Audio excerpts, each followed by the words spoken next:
Welcome back to the Doorkickers player channel. This is mission 77, Grand Avenue Bank.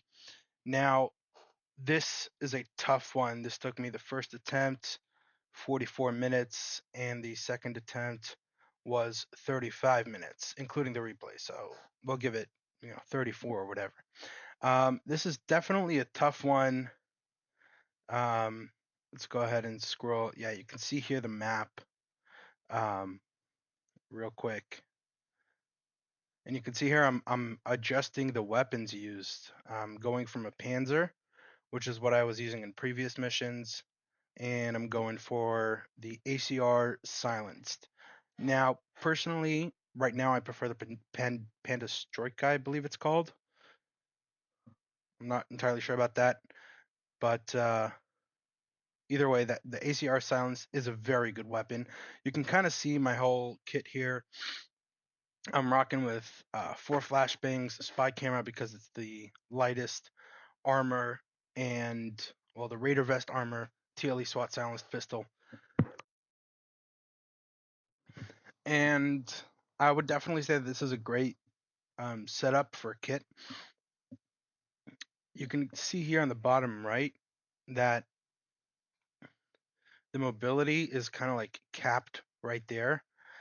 So if you actually use the Panda Striker for your primary weapon in stealth, then you actually get better mobility, so your operators move faster.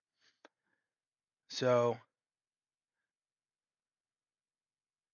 you can see here I'm going one by one, switching it over to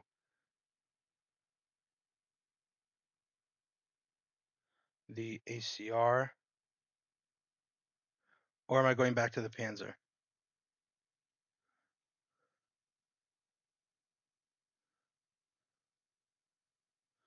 I think I'm going back to the Panzer on all of them.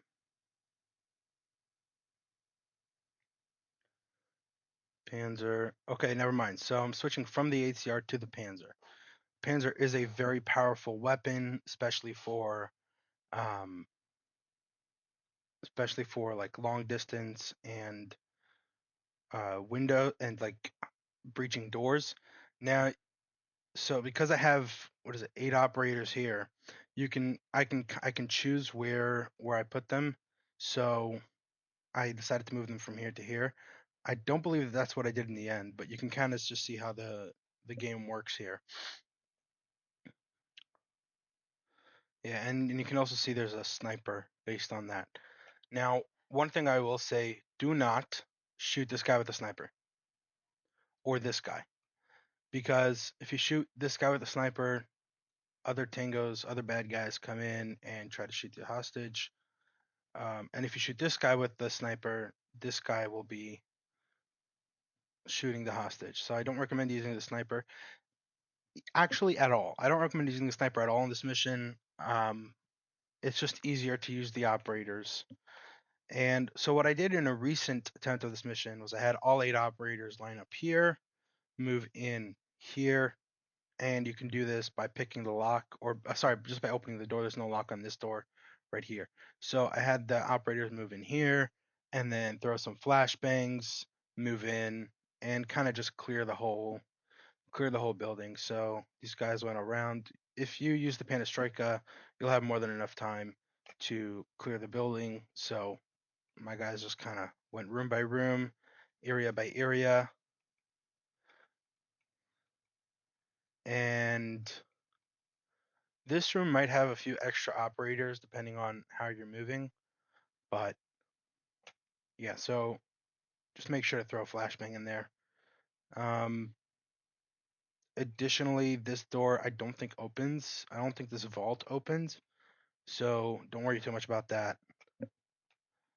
Let's go ahead and watch the replay and analyze it as we go along. So let's skip to the replay. Here we go. So we'll just go from beginning. Let's see what I did here. So, all right. So you can see here. Oh, actually, let me zoom in a tiny bit. Okay. So we've got flashbangs here, here, and here. This is where the biggest risk is, and there's going to be multiple tangos, bad guys in this area. So that's why I decided to throw a flashbang there. Do be careful because the tangos can throw grenades, which will kill your operators. So be careful about that. All right. Alpha, go. So you can see I decided to take out this guy with the sniper. That's actually not a bad decision because it's not causing this guy to shoot this hostage. So that's okay. Now, interesting decision here to keep these operators here. I'm not entirely sure why I did that, but that definitely keeps them out of risk. If I did this again, I would probably have the operators here, here, like kind of just cross, the line of fire. As well, I'd have another operator here and operator there. So I'd kind of line them up this way so that maybe we can get, more guns on target. That's probably what I'd do different.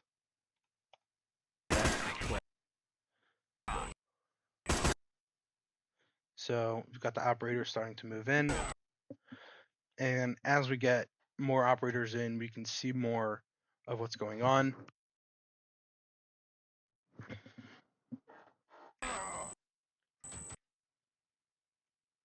So you can see we've got a line of sight on this tango here. But the problem is that we can't shoot him because there's a hostage in the way. Additionally, I'm covering all areas. So I've got operators looking that way, operators looking that way, covering that, right? So you want to really cover as much as you can because you have the option. You've got lots of operators. So this is a good situation relatively because you've got two operators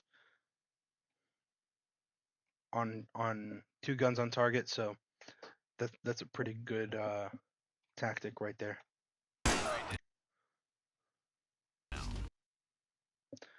And again, you see, so this is a bad situation because we've got a hostage in the way, so we can't take out this this tango. What I would do instead, probably, is I wouldn't have, because we have 8 operators and they only have to work in teams of 2. I would have these four coming through here immediately go over to the B side. Here, just give you guys a visual representation. Yeah, that's fine.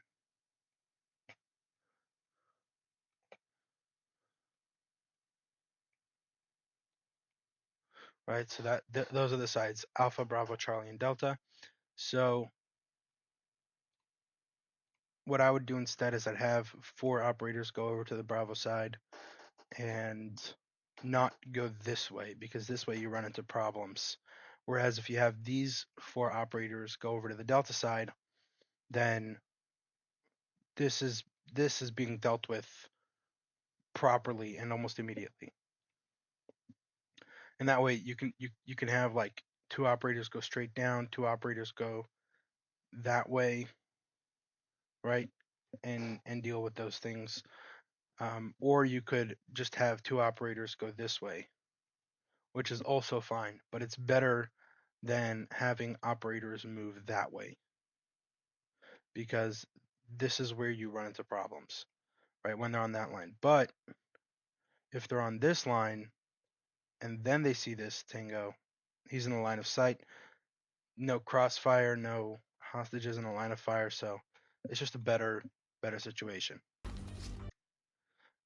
Again, if you had 2 operators going this way and 2 operators going this way, you wouldn't run into this issue where you have a tango and then one of the operators is blocked by another operator.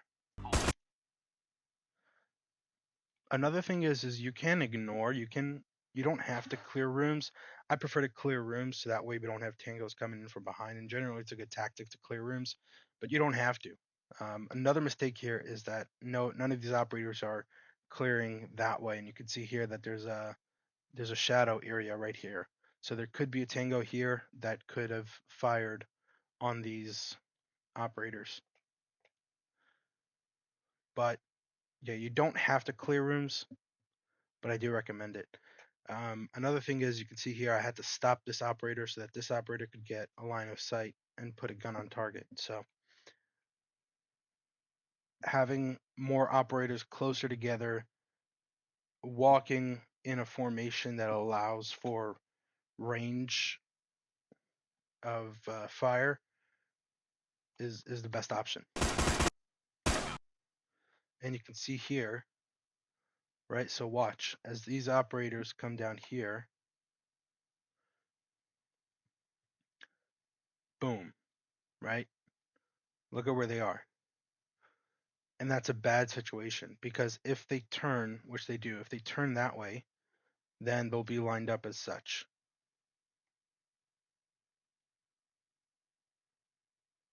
Right? And so any target that's in this corner could potentially take them out, or any target that's in this corner could potentially come out of that corner and take them out. So that's a bad situation. You want to keep your operators closer together. You don't want to have one team moving this way and then another team moving that way like 10 minutes later. If you do have a team moving this way, as you can see here, then have these operators wait until this team gets here. So that way they can move down on the same line. Another issue here that I'm seeing is this.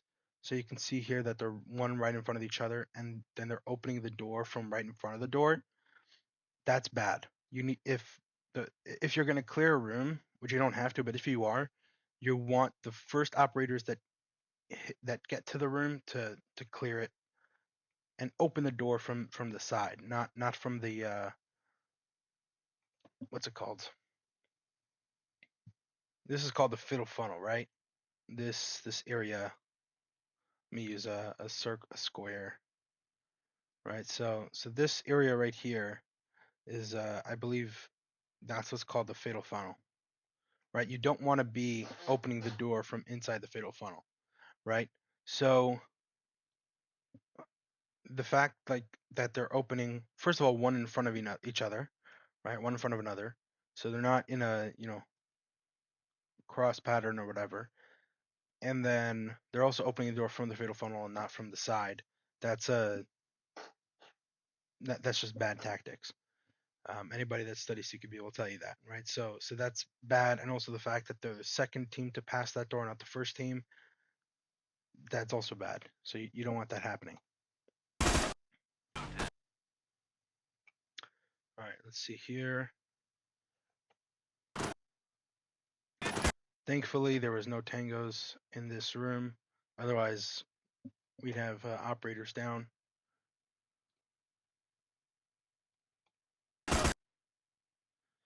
And being static while shooting could be an advantage, but it could also be a massive mistake because there could be threats from other areas that if you're static, then they can come to you. Whereas when you're dynamic, you're moving and the tangos can't really aim at you to shoot you.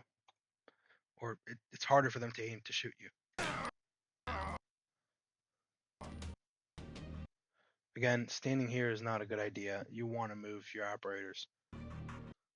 But they're waiting for this team to go ahead and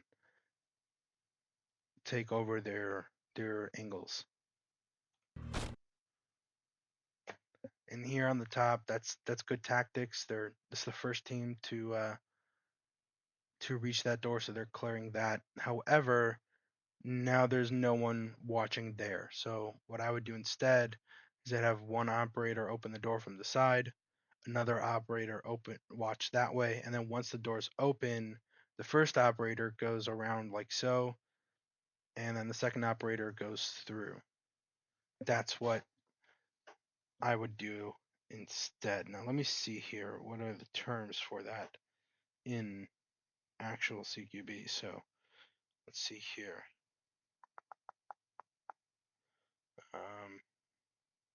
So yeah, so I would have the first operator go around this corner and the short corner right here, right? Because the first operator is clearing the room from the outside, right? So you don't need to have the first operator go in here. Instead, you can have the first operator go in here, whereas the second operator, who's right behind him, can go straight into that room because you kind of just clearing that corner. Let me quick zoom again. So first operator goes that way, second operator goes that way, clearing that corner, um, and then that room is cleared. And while they're doing that, this team comes here and watches that, could maybe possibly even move up while facing that way, and then breach this room in the same way, essentially.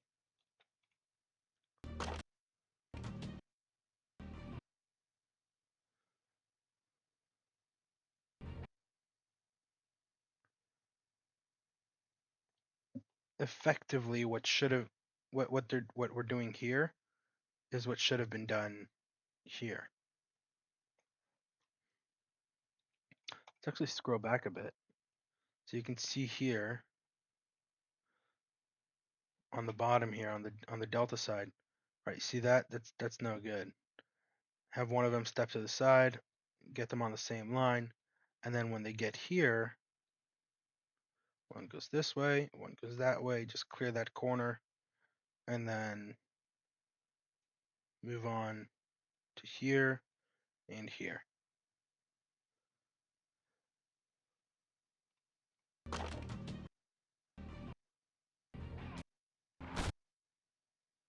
That corner still isn't cleared. Scrolling back here, this is a big mistake. You've got operators right in front of the door. If there's a tango there, you're in a bad situation. That's no good. Now, I've mentioned this in previous hostage rescue missions, but you don't have to grab the hostages. You could just leave them where they are, which is where they're most safe, right? Because the Tingos are kind of just like focused on self-preservation and taking you out. So you don't have to grab the hostages. You can if you want to, but they kind of just slow you down.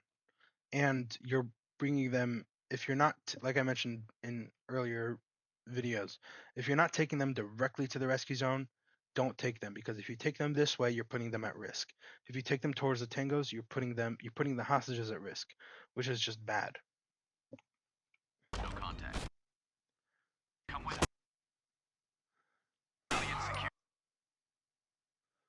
So this operator does a good job of containing that area. As you can see here, this is properly how you should enter this room, right? Open it from outside of the door, clear as much as you can from outside, and then move in.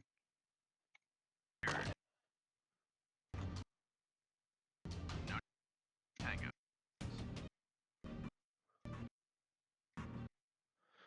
Now this is an interesting thought, right? So I'm bringing this operator here to kind of clear this before he moves. But when you do that, right, this operator is so far behind that any threats coming from this direction could hit this operator. So I wouldn't recommend leaving him that far behind. I also don't recommend going all the way up to that wall by yourself.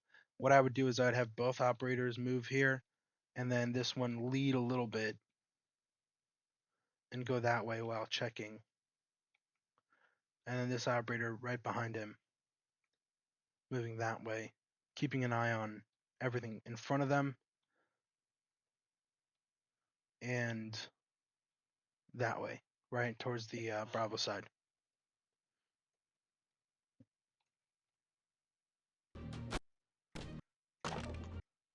Just scroll back here. I want to see this. Yep, that's good. So that's bad, okay? And I'll show you why on the Bravo side here. So on this Bravo side, you can kind of see. Let me try to zoom in again.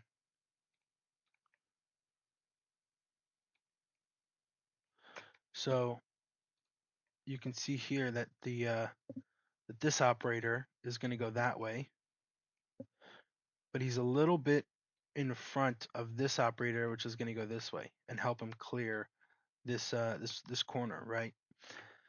The problem with that is when this operator moves here and then moves that way, he's now exposed to anything in that corner, right? So I would have him wait here, have this guy come in here, then clear it together, like so. That's what I would do. Or just have this guy clear it from here and then just keep moving on.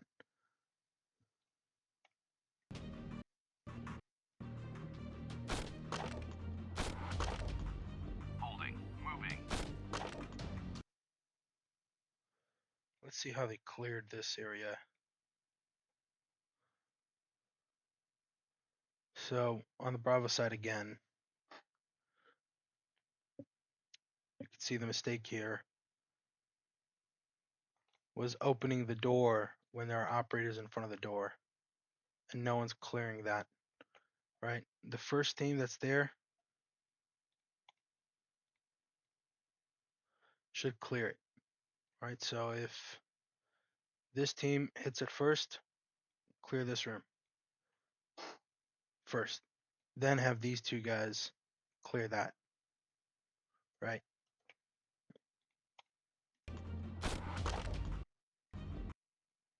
Holding. Moving. Okay, that's not bad on the Bravo side. Big, big mistake here again. Same mistake. Same mistake. Right? Going on here. If you know that there's a door here, wait here, cover that area or cover this area from there, right? And then move past that door. Or just have one operator, like the operators like this, right? Don't have them walking facing that direction or that direction because that's just bad. And remember when I mentioned that this operator should have moved a little bit closer? Because when you don't, you end up with the situation where if he tries to shoot, his buddy's in the way. And that's no good. So if you move a little closer, let me show you a quick example here, right? If you're far away, then when you try to shoot,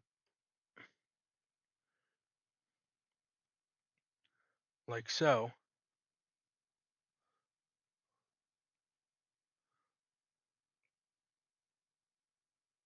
right?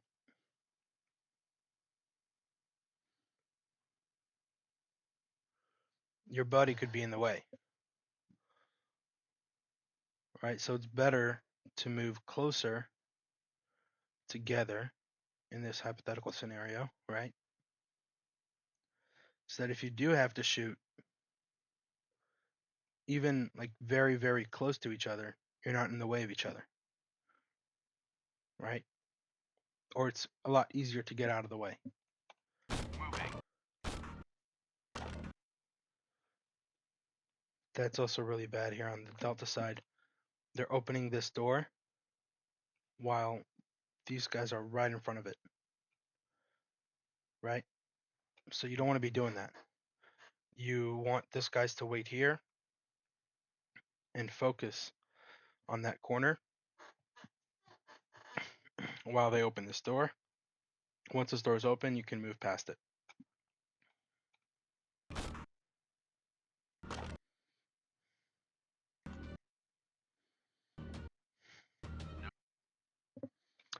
This is another mistake here. No one's covering the rear, right? This guy should be looking that way because threats can come in from this area. Either that or wait until these guys have done, wait here, like so, till these guys are done clearing the room, move out and can clear this area. Start clearing that, right? Tango. On target. Now, I knew ahead of time that there's tangos here, but even if you don't know, if you move in around this corner like so, and you move carefully, if you get attacked by these tangos, it's no big deal. You just move out of the room, throw flashbang, move back in. That's what I did in my previous attempt, my recent attempt of this mission, and it worked pretty well. Additionally, if there are any tangos, these hostages are getting hit, and that's a no-no. So don't want to be doing that. Also, let's go ahead and zoom out real quick. Watch this right here, right? So you can see on the Bravo side, I have this operator going up, right? You don't need to do that. You can just have both of these operators move this way, throw a flashbang in there, because we know that there's a hostage in there because of the sniper, right? So just throw a flashbang in there from here and then move into the room. You don't need to be going all the way around. No tangos. On target. Looks clear. On your mark. Flash out. So far, not bad. I thought there would be more tangos in this room, which is why I threw a flashbang, but that's pretty good. Works either way. And this guy does not need to be moving through this entire room. You're just wasting time. And here, I make the same mistake again. That's a danger, right? You don't want to be doing that. Flash out. Bravo.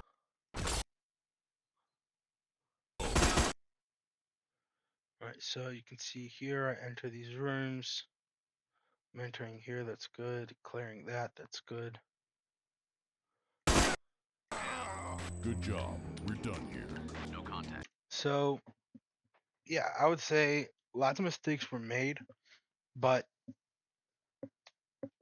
it technically was okay. Though it could have been a lot better. Let's go ahead and watch the full replay. Ready to fire. Holding for Bravo. Waiting for Bravo. Holding for Alpha, Bravo. go. Waiting for Bravo. Flash out. Bravo. Holding. Right down. Holding. Go down. No contact. Come with Civilian secured. Civilian secured. No tangos.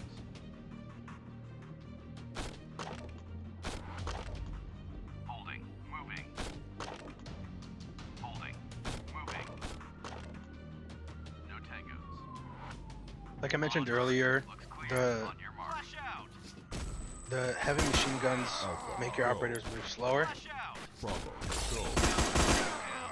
Good job. We're done here. No contact. So the heavier machine guns make the operators move slower.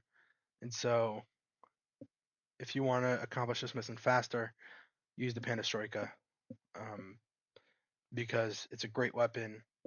It has great stopping power, especially if your operators are well experienced, then it works really well. If you enjoyed this video, make sure to leave a like. If you want to see more of these kinds of videos, make sure that you subscribe. And if there's anything that you guys want to see in my videos, please feel free to let me know about that in the comment section down below. And I'll see y'all in the next video.